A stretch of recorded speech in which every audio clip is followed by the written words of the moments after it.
Welcome, everybody. Now, are you okay in Zoom? You can all hear me? Thumbs up. Beautiful. Thank you. All right. Thank you, everyone, for attending for our first of 2024 Data Science Speakers Series presentation. We are we are the Data Science program, I'll call it that, because we're under the Math, Statistics, and Data Science Department. We have a lot of people here from a lot of different entities. We also have some people from outside of the college who are joining, so welcome if you're joining from outside of the college. So I want to introduce our guest speaker today. So Dr. Cesar Montalvo, we're so grateful to have you here with us all the way from Arlington. So Dr. Montalvo is a research assistant professor with the Social and Decision Analytics Division of the Biocomplexity Institute at UVA. He has a doctoral degree in applied mathematics. Woo! His academic research at the intersection of mathematical modeling, statistical methodologies, and public policy. His professional trajectory includes advisory roles within government, along with instructional and mentorship responsibilities in academia. We are so delighted to have you here. Thank you so much. Take it away.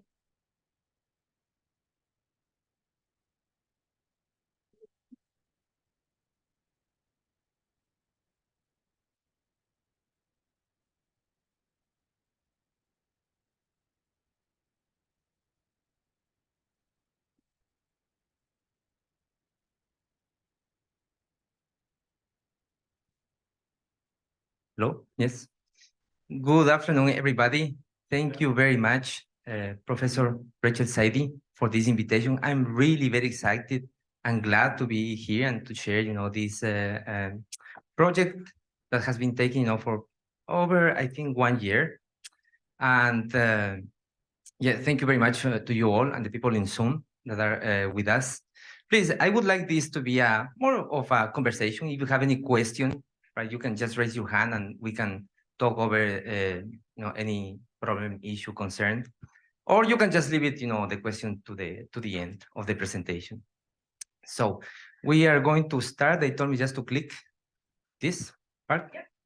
Okay, so this is our well, I cannot see it very clearly, but I'm going to present a novel measure for food insecurity. We all have heard this issue, right, of food insecurity. But how do they measure? How is this new approach? How is this new data-driven solution proposed, for this problem? Now, this is a project that I have to mention my collaborators, Vicky, Stephanie, Joe. They are probably in the Zoom call, but they have also participated in this project. So we will start with, well, the first one is just to, is it just click? Maybe here.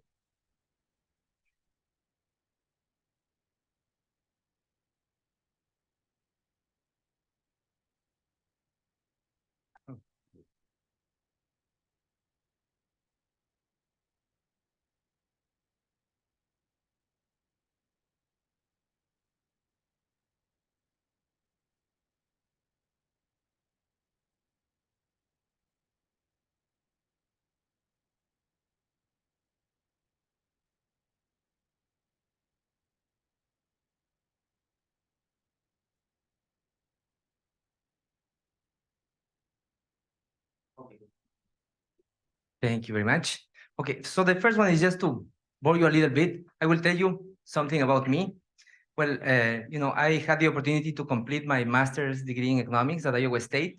Then I went for 1 year to the Czech Republic. I worked there as a professor at the University of Palatsky. Then I went back. I'm originally from Ecuador in South America. And I had the opportunity to be the director of research at the Ministry of Production, work that I really enjoy. I really like this job because we had a lot. You can imagine work in the government, have tons of problems, but we always try to give solutions using data. That's why that's one of the main motivations for me to follow this path. After that, and this is a story that I always like to share with my students and with people. I was a teaching assistant at the college, just like some of you. And I met a professor who eventually became the president of the country because he was invited to be the Ministry of Economics. After that, he stepped into politics and then he ran for office and then he was president for 10 years. So he gave me a phone call one night and he told me, "Where are you?" I was at the Czech Republic at that time. And then he told me, "I need people immediately. So please come right now."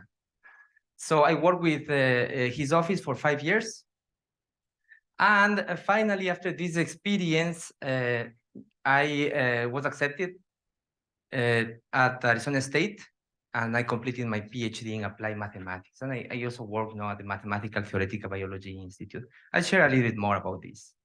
So what we're going to do today is, I'll make it work. Yes. Yes. Okay. I need to just click very hard. Okay. This is the motivation of our question for today, right? And if everything came out with a question that we had from one of our stakeholders. I started working as a research assistant professor for the Biocomplexity Institute.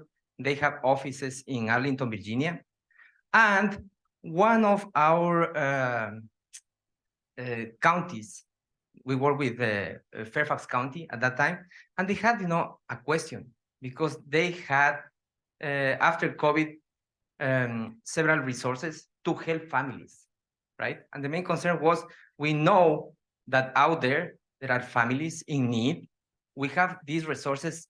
Where do we start, right? So that was the general question. So how do you approach this? And we said, you know what? We have the data. We can crunch some numbers, some ideas, and we can provide you some, a solution for this. So in general, and I'm going to mention this very quickly, we've heard about the problem of food insecurity. In fact, the definition typically used by the USDA is, that this is a limited or uncertain availability of nutritionally adequate and safe food, or limited or uncertain ability to acquire acceptable foods in socially acceptable ways. So what basically they do is they run 18 questions from a survey, and that's how they determine, right? But it's self-reported, and that's the number that we have right here. They mentioned, they estimated that 10.2% of households in the United States are food insecure, right? And with approximately 3.8% of these households which are very low food insecure, right? We see here some trends, right? But these are the numbers that we have at the national level. So how does this number help me in a place like Montgomery County, in DC, Arlington, in Alabama? I don't know. So that's the idea that motivated our project. So based on this, yes, we found another piece of very important information. And this, what you have here in front, is the report of the Capital Area Food Bank from DC, based in DC, on DC. And these are the numbers for 2023. And they say that after their survey, they estimated that 32% of households in the DMV area face food insecurity, right? Have, for example, here in the case of Montgomery, 27% of households are food insecure. So these numbers really differ with what the USDA has. They have, relatively different approaches. They use the same questions, but these are some results that need further analysis. Okay, you can see here that Prince George's County, for almost half, right, of households. Yes. So you can see here some interesting differences. Again, how can we pinpoint these differences? Where are the most needed? Right? Well, why is this important?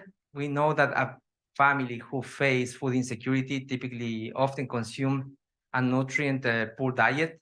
This may contribute to other health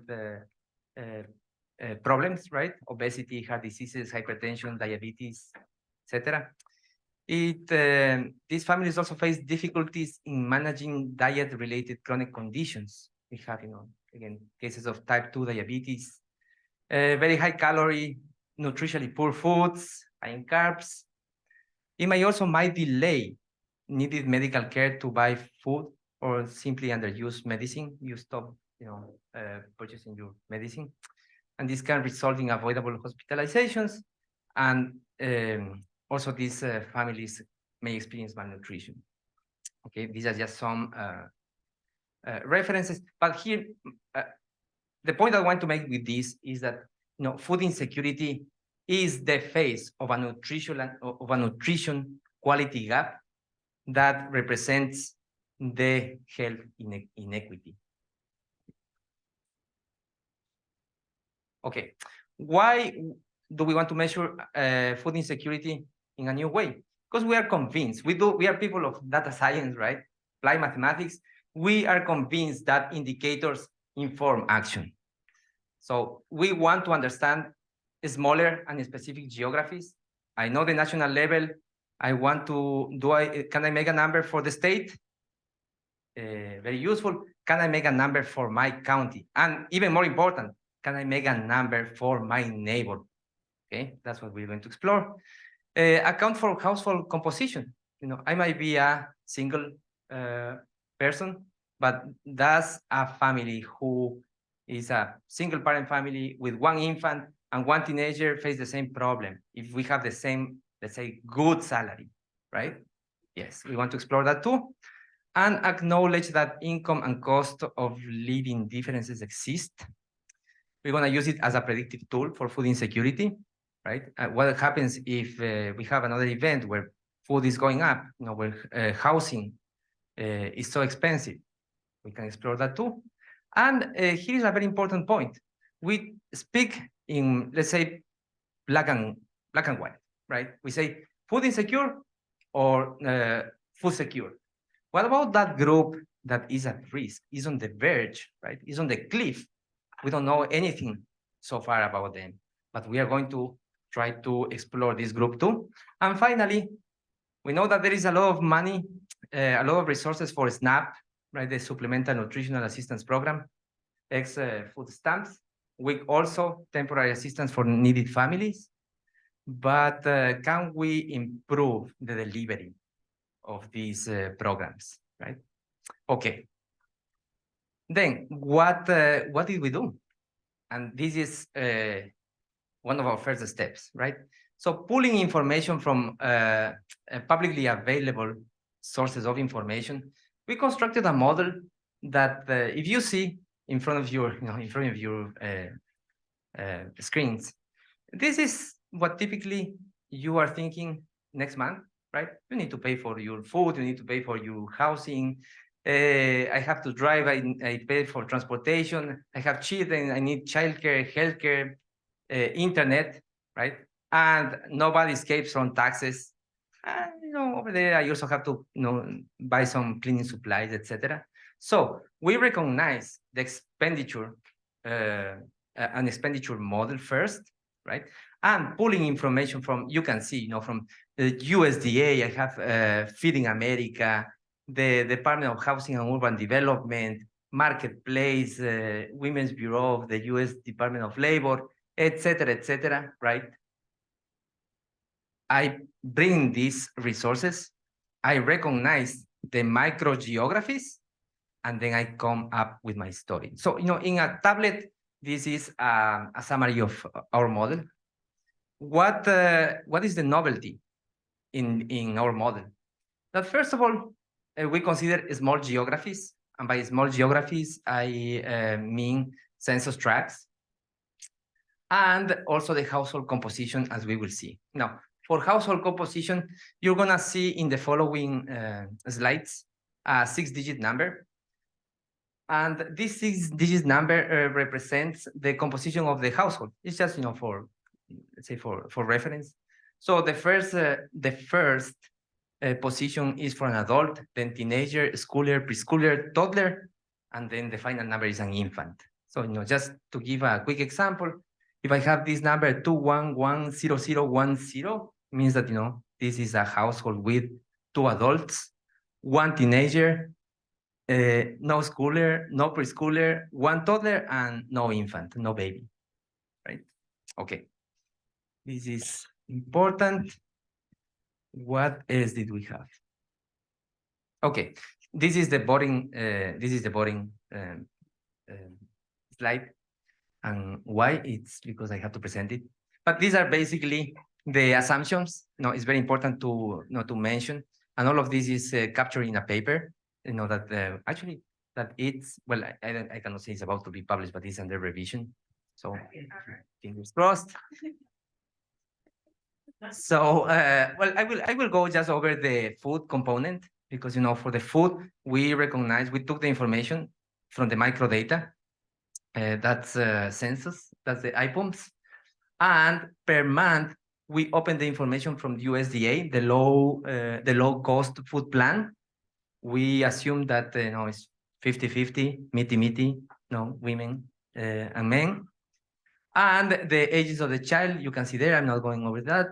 And we adjusted also for economies of scale. Okay, that means that if I live alone, I don't know, I purchase my things.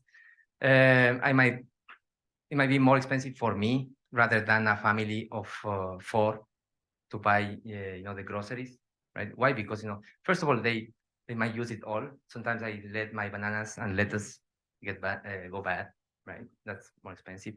So we make those adjustments. So more people, more cheaper per person. That's what I want to say.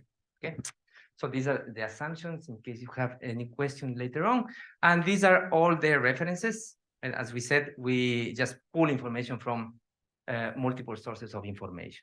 Publicly available information, this is key.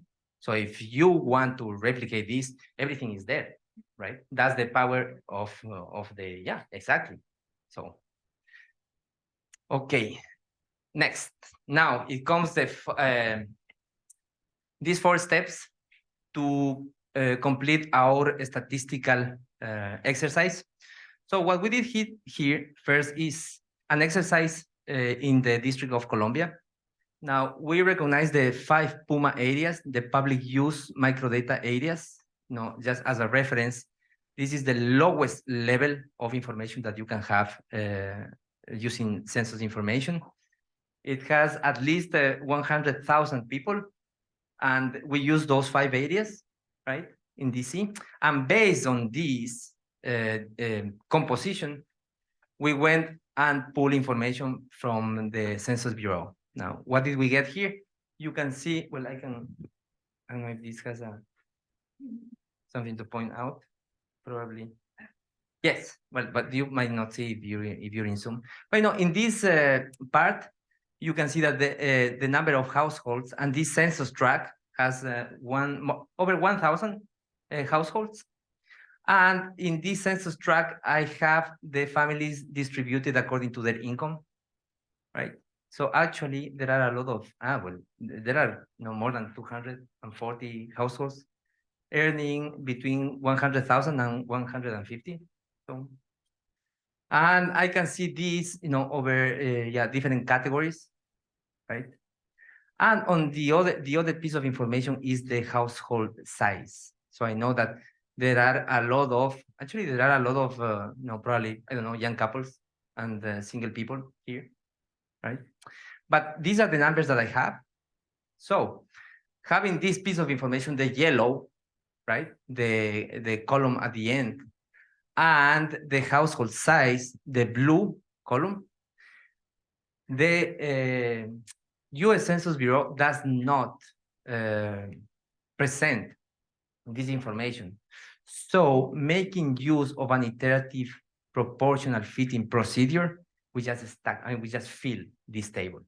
Why? Because we need to give a story for every one of these boxes here.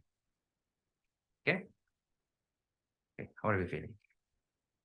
Now, once we have this table complete, we make our synthetic population using sampling. So from all this massive piece, I just take a representative family for every one of these cells, and I can construct my synthetic population for Washington, DC. And I can do this for absolutely everything, right? I can do it for Montgomery, I can do it, the state-wise. I can do, yeah. It's an immense exercise, but believe me, really fun. Now, I have our model. You're going to remember this, right? The 8 categories of expenditures. Now, to determine if a family, if a household is food insecure, I first go over the non-food categories, and I call it the non-food HLB components, right? So these are represented by housing, healthcare, childcare, transportation, broadband, other needs and taxes. And I have an estimate of this. I leave food out. So after that, it's just a very simple example, actually. So I go and take the monthly household income of every household combination, and I subtract this amount. This is basically the monthly residual food income. So it's everything but food. This is the money that I have left for food. Okay. After that, I obtain the food coverage ratio, which is this amount of money over the amount of money that I need for food. So it's basically the money that I have left for food divided by the money that I have to pay for food, right? I am left with $200 and my food costs 100, not a problem, right?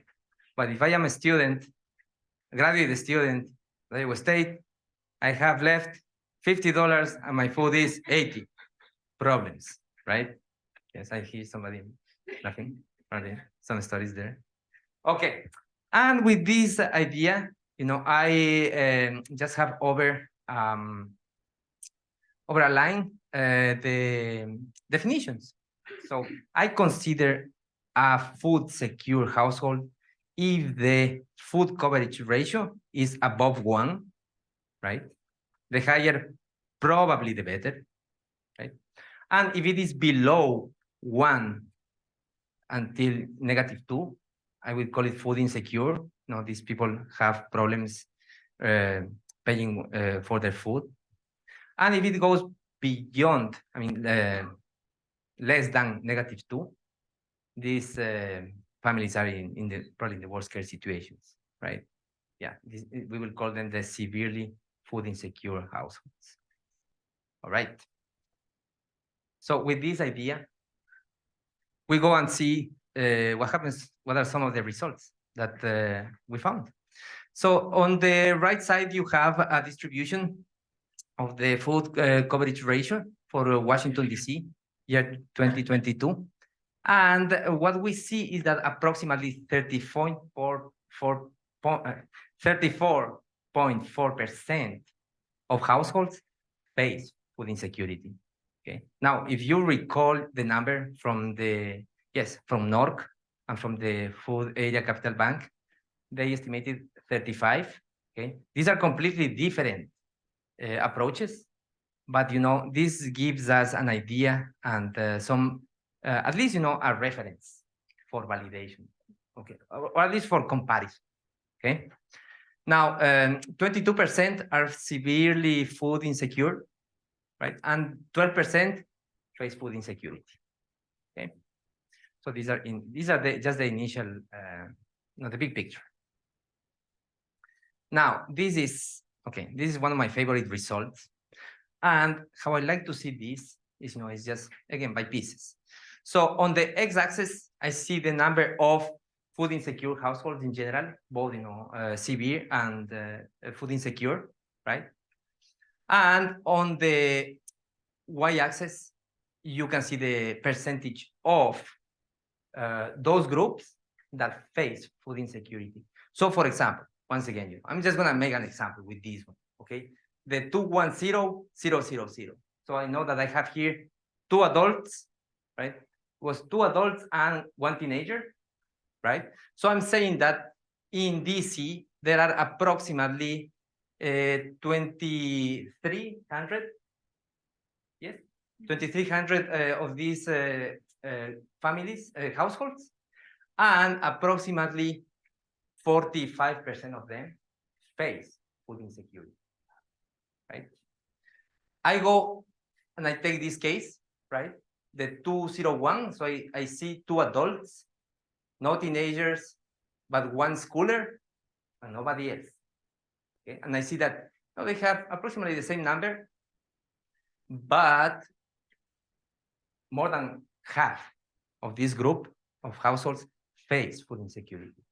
So we see a distance here, right? Can anybody think why? Is there any explanation for that, maybe? Extra expenses. Extra expenses? Schoolers. Which expenses? Um, Are they more expensive? Extracurricular. Okay, that can be one case. But remember, these are the basic expenditures. It's childcare. In our model, a teenager, I mean, let's be honest, you just put some video games and then leave bananas and cereal and then they stay at home, right? In the case of schoolers, I cannot do that. So this distance is literally created by childcare. And I don't have any children yet. I got to know that childcare in the United States is really very expensive. Yes, and yeah, I see some people agreeing. Please. I just had a quick question. Is the age of teenagers, is that less, 17 and younger? Or does that also include 18 and 19? Yes. Teenagers also could maybe be working and contributing.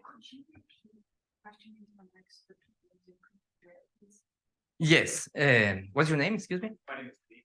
Lee. Yeah. Okay. Lee, he is asking who are basically teenagers, who are considered teenagers, right? Yes. And in our model, I'm sorry if I go back. No, but I think it's probably important. Yes, you can see that here, right, in the area of food, that's where how we our definitions. So teenager is basically someone from 12 to 18, right? That's yes, and these are definitions from the CDC. Yeah, yes. Thanks for the question. And by the way, while we're talking, going back, but you have a message from one in the chat that says it's a very powerful graph, the one you just showed up there. Thank you so much. Yes, all is publicly available, but thanks for the comment. Now, we have this story, right?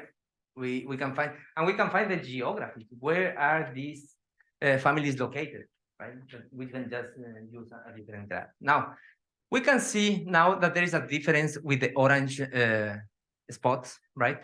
And these are the cases for single parent families, okay? And as you can see, in this case is one adult with one teenager, again, more than 3,000 of those in DC, and over 67% of those households face food insecurity, okay? And if I take the case of, again, one single parent family with a schooler, okay, it's at approximately 87%, okay? And these are the stories that we really wanted to highlight with this type of information and with this type of graphs, right? So I think this is very important. In case you have any questions, we can talk a lot of things about this, right? But as I said, this is one of my favorite results, and you can see that if you see, the big picture, most of the orange cases, right, are, almost all of them beyond 50%, right? So if I need an intervention, I would definitely know where to start. Right. Next. Okay, this is, again, another result. First, to confuse everybody, because it's a little bit difficult to read, but we're going to make this exercise again. So this tells us the food coverage ratio here. Remember this ratio of how much money I have left versus my food needs. And family compositions here, right? And I have the mean results of this food coverage ratio and the range, okay? And this only actually is for all the families that are food insecure with children. So, in these cases, in these compositions, you will not see the happy or unhappy single person, okay? Or couple without children, right? Yes. So what you can see here is that, and this is probably the message that, let's take again another example. One person, in this case, one adult with one baby, one infant, on average, right, has approximately negative 5.7 as coverage, food coverage ratio, which is extremely bad. But, this case can be as bad as negative 10, okay? And it can go also to, I don't know, negative 0.5, okay? So Do you mind if I interrupt right now? There's Please. a question that's in the chat, and it was one of my questions as well. So why is there a intentional reason for making the cutoff at -2 as the ratio for food insecurity? okay, this is a great question. Oh, I'm repeating it, I'm so sorry. Oh, yeah, yes, not a problem. We have a great question here, and it says, why do you use the cut point at -2? Okay. All right. Well, at the beginning, this is, let's say, arbitrary. But, some of the logic is that, okay, if I am in a good position, right? And if I have money to at least cover, okay, when I am, let's say, in the positive side, right? When I have enough money left to cover food 2 times, I can say that I really don't have any problem, right?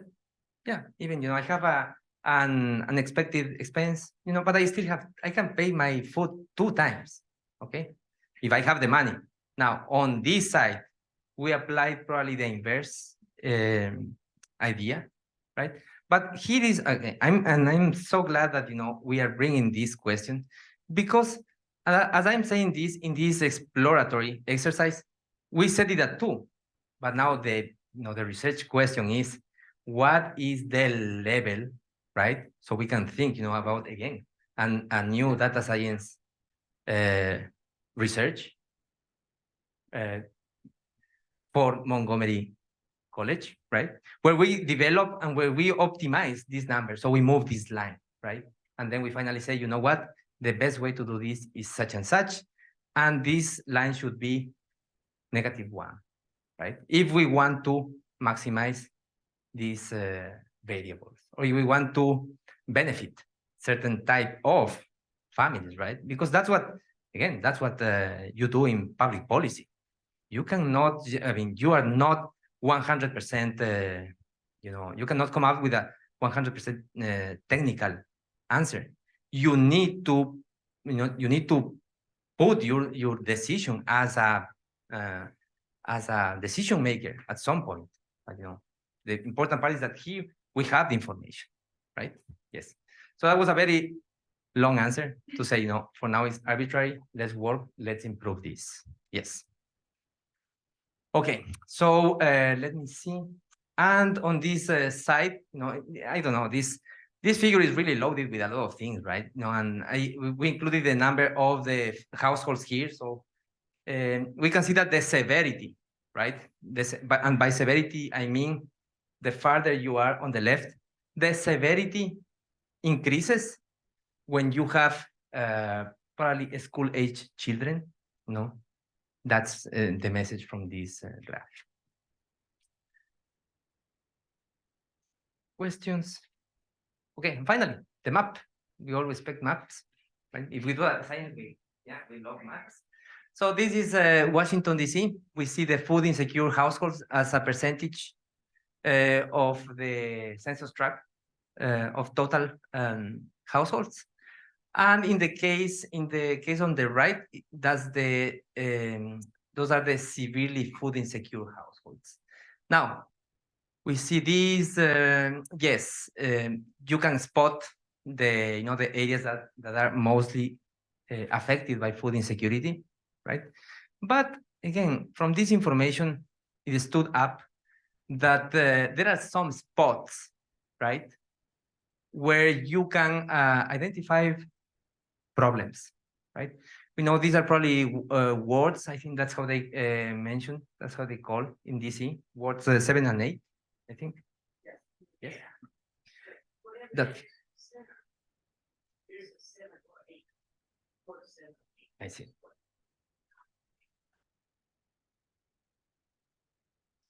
Okay, what is that? Okay, I love this question when people see this map. Now, I was very worried, and I really thought that we are doing something extremely, something was going wrong. Now, obviously, the prices of housing here are very high, right? And this is minutes away from the White House. But as you see, the mean income from the American Community Survey, you find that this census tract has an extremely low mean income per year, approximately 10,000. I said it's not possible. Yes, it turns out to be that low. We can, yeah, and we can check this anytime. Is that low? Now, the question is what happens here?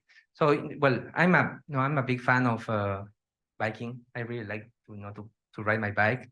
I do it, through Arlington, Alexandria. But this time I seriously took my bike and I drove to this place. I don't know if you're probably more familiar with this, but what you will see here, and I found later that there are a lot of, these big, massive buildings with a lot of, how do you call the housing programs.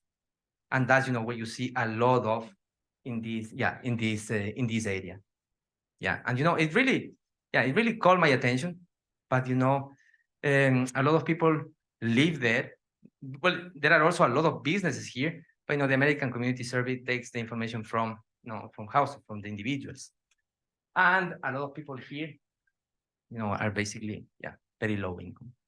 So that's something interesting. Again, yes, please. Help me with this, because the severely food insecure households map is much lighter from 0 to, let's say, 35% than just food insecure households, which is dark with 80 and 90%. So why is that? Well, what does that tell you? It would seem like severely food insecure households would be dark, more orange. Well, this I think don't overlap, first of all, right? But what this is telling us that this is, for example, let's take this case, right? Yeah. No, in this case, including both groups, right? Including both groups. That's what I mean. Okay, so that's probably a misleading part, right? This is including both insecure and severely.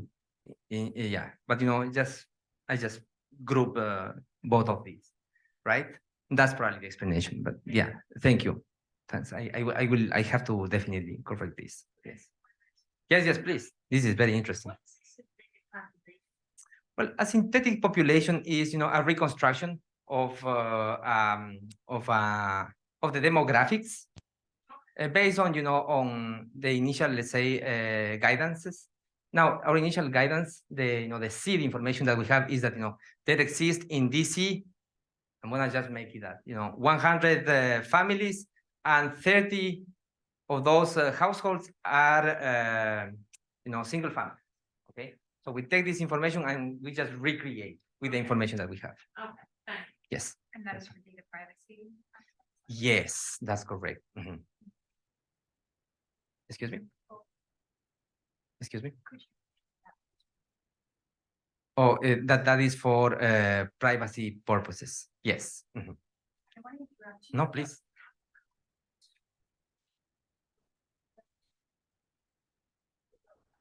Yes. Well, I think this is the last. Then, it's just some ideas for policy about this new measure.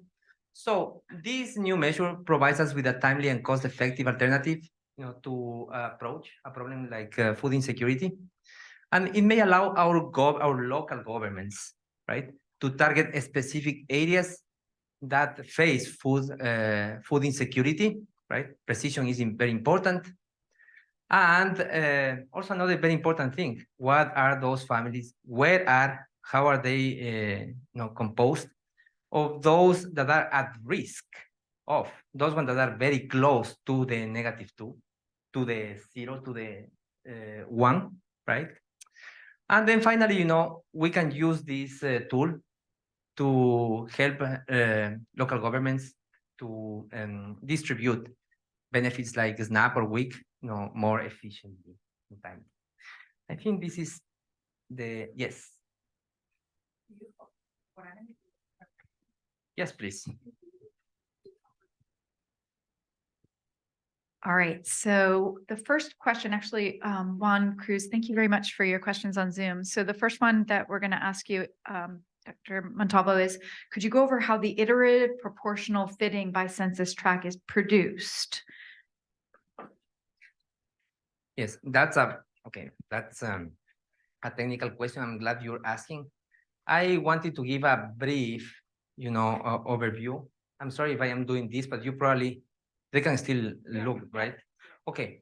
I included something, and again, this is just a technical, right? Because I always receive this question, and it's great. But what this procedure does is it takes iterations. You can see the first iteration here on the parentheses, and it takes the columns, okay, and divide them by the rows, and take it in this case, is just the initial one, is the initial observation, and it adjusts this number, okay. And after for the second iteration, right, I take the one that I created, right, and then I adjust it again now by rows, okay? So I take the rows in this case. And then I continue and continue until when? Well, there is a stopping rule, at least for the program that we're using. And the stopping criteria, is after, the difference of the initial one with the estimated is really very slow. I think it's 0.0005, okay? When this difference, when you reach this difference between the numbers, then you stop and you say, you know what? This is the most decent acceptable estimate, and then they stop.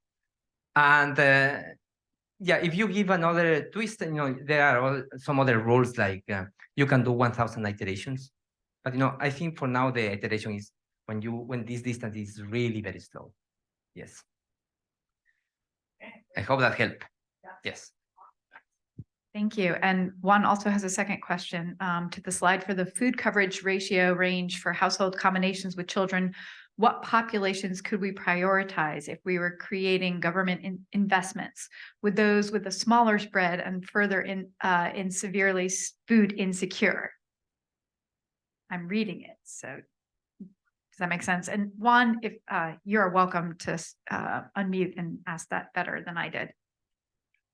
Just one more final thing, just 1 second. For the previous question, you can also revise this package. We use the package MIPFP, and if in case this might be very helpful. Yeah, it's a really powerful package in R. Okay, now I think the next question was regarding the severity and the spread. So if I am a person who makes the decisions, what do I do, right? Who do I prioritize? I would probably step back, and I would honestly see this graph, okay? And then, if I close my eyes and if I say, if I have resources limited to help families, I would definitely go for the largest group with the most severe problem. So I would probably start, in that corner, clearly, right? They look like they are the most needed families. Now, where are they? I can again pull my map and then see what where I can find them, right? That would be a good way to start. And then, probably just go and make a cut point, right? And that's the nice part of the policy side in these questions, right? I can write, I can divide this screen in quarters, right? I can give every quarter a date. I can give a priority. I can present it, to the board in my city, right? To the data scientist chief. I can go to the professors in the data science program at Montgomery College and say, please help me. I have this. What do I do? Right? But I have the information. That's the best part of all of this. Yes. I hope again that helped. Yes, Lee. I had a question regarding like this. Sorry. I had a question regarding the like the sample and how it was taken. I didn't really understand the question about the iterative the mathematic behind it, but was that just to make sure the sample that you were taking, could you go back to like slide like 10, I think it was? Yeah, this one. The table over there, was it just to make sure that the sample that you're taking is like proportional to like the actual population that was taken from the census? Yes. Okay.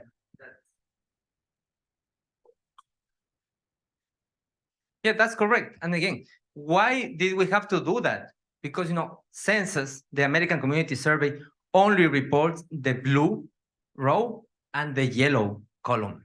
Okay, I don't know anything about this position, right? Having this amount of income and this amount of this household size, right? That's why I need this exercise. And what I said, you start with any position, right? And in this position, then you estimate the proportion by row, and after that you adjust it by column. When that number is done, I continue to the next one, and then I just keep going, and I repeat this many times until I see the numbers. Yes, those are great questions. Yes. Similar questions? Yes, please. So, because we have a lot of data science students in here, so my question is more about when you started to gather all the data at the beginning. So obviously that takes huge computing power, that takes a lot of know-how about how to bring in the data sets. How hard was it to gather all the data together in the first place? Okay, about the data, thanks for the question. Well, it was not difficult. It was extremely difficult, to get all this information together. Now, as you saw previously, all these sources of information come in so many different formats, right? Some of them are very nicely organized, some of them are not. Now, what we did is we created a repository, and the repository is publicly available.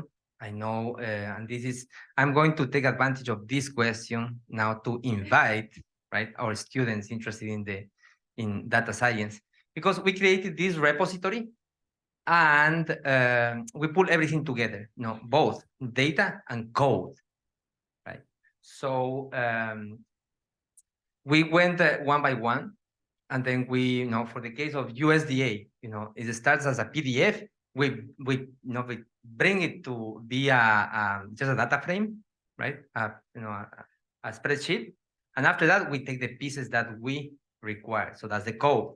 So it's not just about the information. You need coding, but I know you all are crazy lovers for coding, so for programming. So that's great. So, and you can imagine, to do this for everyone, it took a lot of effort. It's a great project. You will spend a lot of time. You will learn a lot, obviously. But here is the invitation. If you're interested, please, get in contact. Right now, we are, we know each other. We are friends. We will continue collaborating, right? And we will be happy, to pursue other research questions, right? Why not do those maps for Montgomery County, right?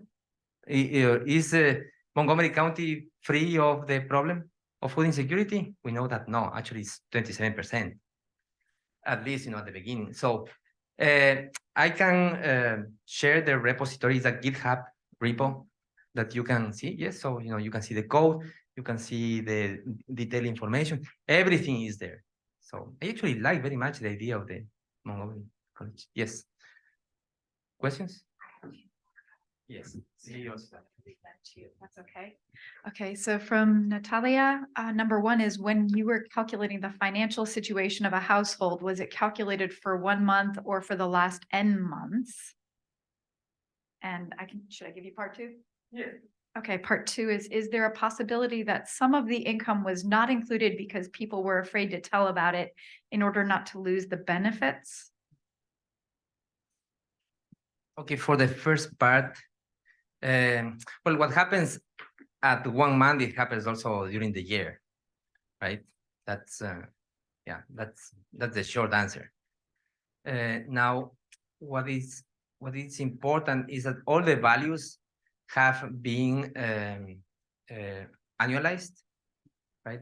They are, yearly values, but for the presentation, it's better, to present them at the monthly level. I don't know. I know per month that I need $400, for food, right? I pay my rent per month too. So yes. Now, the second part, if it is just 1 month, or I think the last month of the year, right? No, that was the first question, I think. The second one was,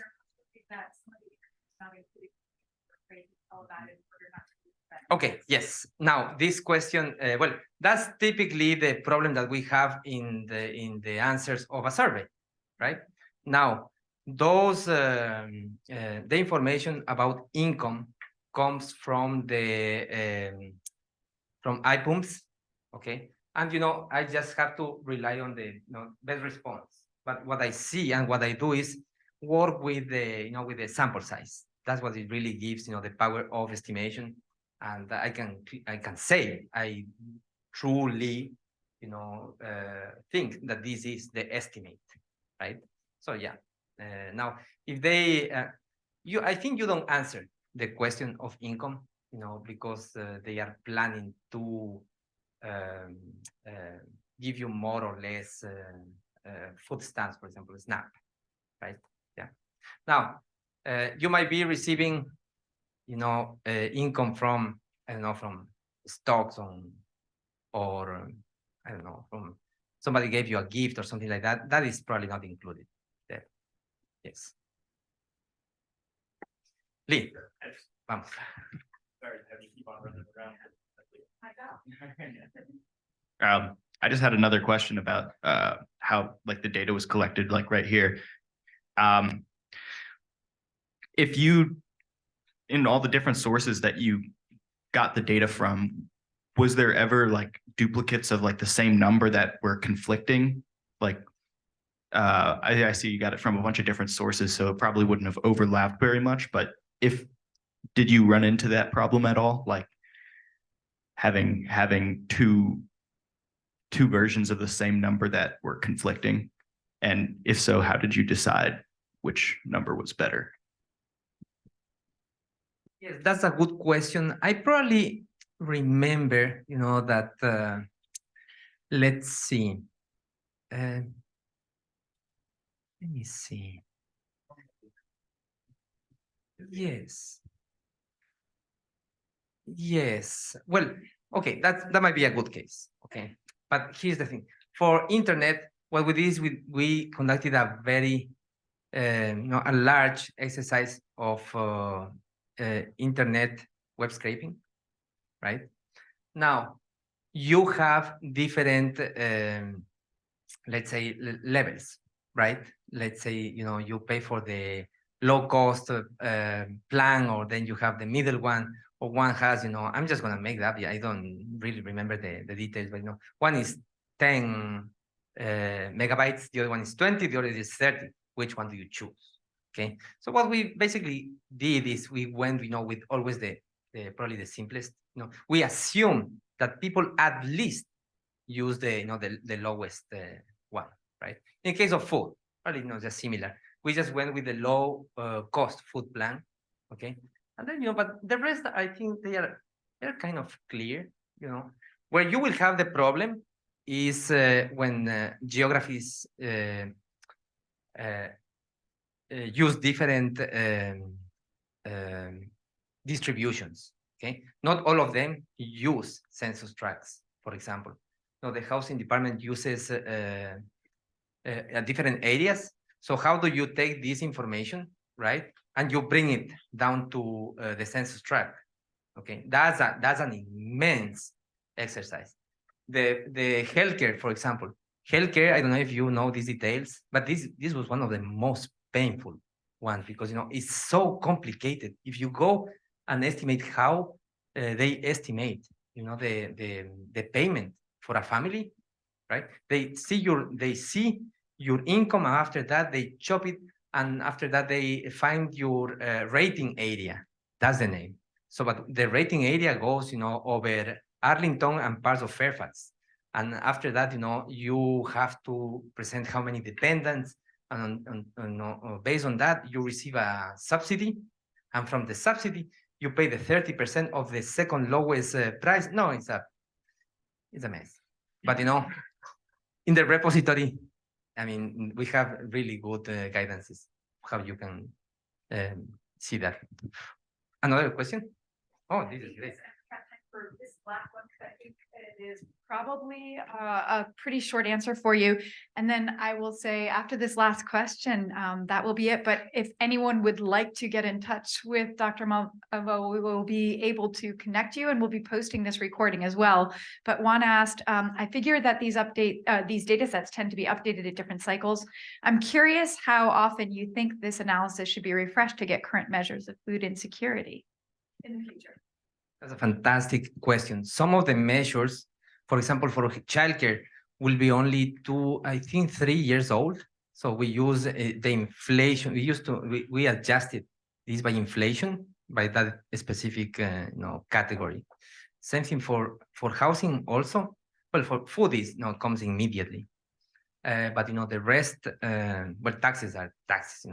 Just you have to pay them. Yeah, but it's basically the estimates are adjusted by inflation. Yes, that's the short answer. But, yeah. Now, can I finish with the last message? Okay. Well, this project was one of the projects that we had in the Biocomplexity Institute that hosts a summer program called the Data Science for the Public Good. And that's, one of the things that we wanted to introduce, to the students. We typically receive students over the summer, right? But this year we will have to hold it. I don't know if I wanted to introduce you, very quickly to my colleague, Dr. Joel Thurston. He is the co-lead of, he's the co-leader with me of the program. So if you have, just a very quick message, probably Joel. Yes, please. Thanks, Cesar. One thing I would like to highlight, and this goes back to one of the questions I think maybe you would ask Rachel, was that a large part of the project that Cesar has presented came out of the Data Science for the Public Good program. So, if you're a young person just getting into this field, or a not young person just getting into this field, that should not stop you from throwing yourself into this. So whether you were to participate in a program like ours, or our sister program at Virginia Tech, or one of the many other programs out there, I would just encourage people that if you have an interest in this, all of the groundwork for this was laid by students who came into our program and we're seeing this for the first time. And so I'd just like to put a plug in for that. Like I said, or as Cesar mentioned, unfortunately, we are not running the program this summer, but you can certainly look us up in the future. And again, there are a lot of other programs out there, so I would encourage folks to check those out. So please stay tuned. The money is coming. I can feel it. Okay. and here's one thing. I really want to come to Montgomery College and do the recruiting here. I have to be very honest. Yes. So yes. And thank you so much for your time.